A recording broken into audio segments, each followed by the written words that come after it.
Alright, this time ay balikan naman natin ang ating project. Once again, doon sa Sitio Ilaya kung saan dati sinusukat pa lang. At ngayon may sinusukat pa rin, pero doon na sa dulo. At itinutuloy na yung daang papunta roon sa may paliko, papunta ng basta ito ay Pietrasanta Village or Sitio Ilaya, whatever. Ang importante dito ay natuloy at natupad din ang kahilingan ng mga taga Sitio Ilaya na malagyan ng palitada itong malaking project na ito ng ating sangguniang barangay sa pangungunan ni Kapitan. At dito nga tayo ay naririto at tinitingnan natin kung ano ang kaganapan dito. So nagtulong-tulong ang mga taga Sitio Ilaya kasama ng ating mga workers, barangay workers at talaga namang ang mga functionaries ay naririto at abalang-abala sa pagkukumpuni ng kalsadang ito. So let's check it out. Diyan lang kayo and let's watch this.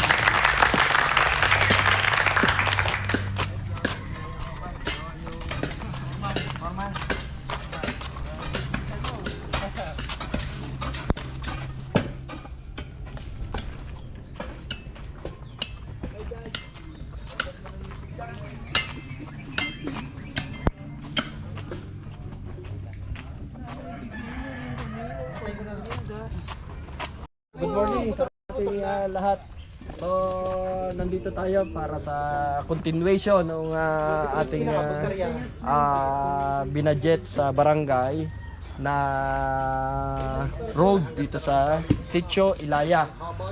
Ayan, dudugtungan na natin. Makikita nyo, nakipag-usap na tayo sa namamahala din sa lupang are kay Kuya Donato para maiayos na yung yung pagpapaluang lalo dito sa may pagliko na problema namin nung una. So ngayon ay nagkaintindihan na, iaayos na natin ang luwang nung road para hindi nahihirapan ang pagliko ng sasakyan. Bagamat 1 million lang yung ating napabudget dito, of course maraming kinakaltas na mga taxes pa, mga titingnan natin kung hanggang saan yung maaabot ng pondo para madali naman magdugtong sa mga may lupa sa loob ay medyo mahaba-haba pare. Hintay-hintayin na lang natin ang magiging karugtong. Pero habang kami narito, si Gonzalo Celso, si Gonzalo Willie, si Gonzalo Lalo, si Gonzalo Poli at ang aming mga kasama si Pare Noe, Miguel, malaki may tutulong lang sa atin. Nag-pledge siya ng mga tulong pa.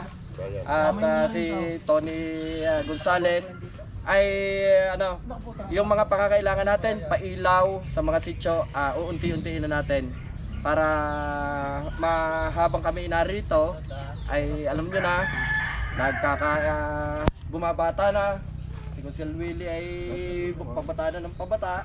Siyempre, inihahanda na natin for the future sa mga batang papalit. So, umasa ko kayo habang kami narin ay magiging maayos yung aming panunungkulan. Wala kaming itatago at iaayos natin lahat ang ating mga dapat pang ayusin. So, yun lang. Salamat Nato sa iyong pangunawa kay Sir Nick, sa pamilya ng Sumagi, kay Cleo. Salamat na marami kayong mga pangunahin din sa sinemento ha. Of course yung mga nauna sa Bukana mula kay Admin June na nagbigay ng tamang sukat para makapasok ang mga sasakyan dito sa ating Sitio Ilaya. So maraming dapat pasalamatan sa mga Yadra, sa Pietrasanta, ayan, pamilya ng mga yan. So, salamat na marami. At ang tao naman ang makikinabang. At tayo naman ay wala naman akong property rin pero hanggat may maitutulong tayo, ay tayo itutulong. So, salamat na marami. At sana ay makadiretso pa tayo hanggang doon sa kaduluduluhan. Salamat po.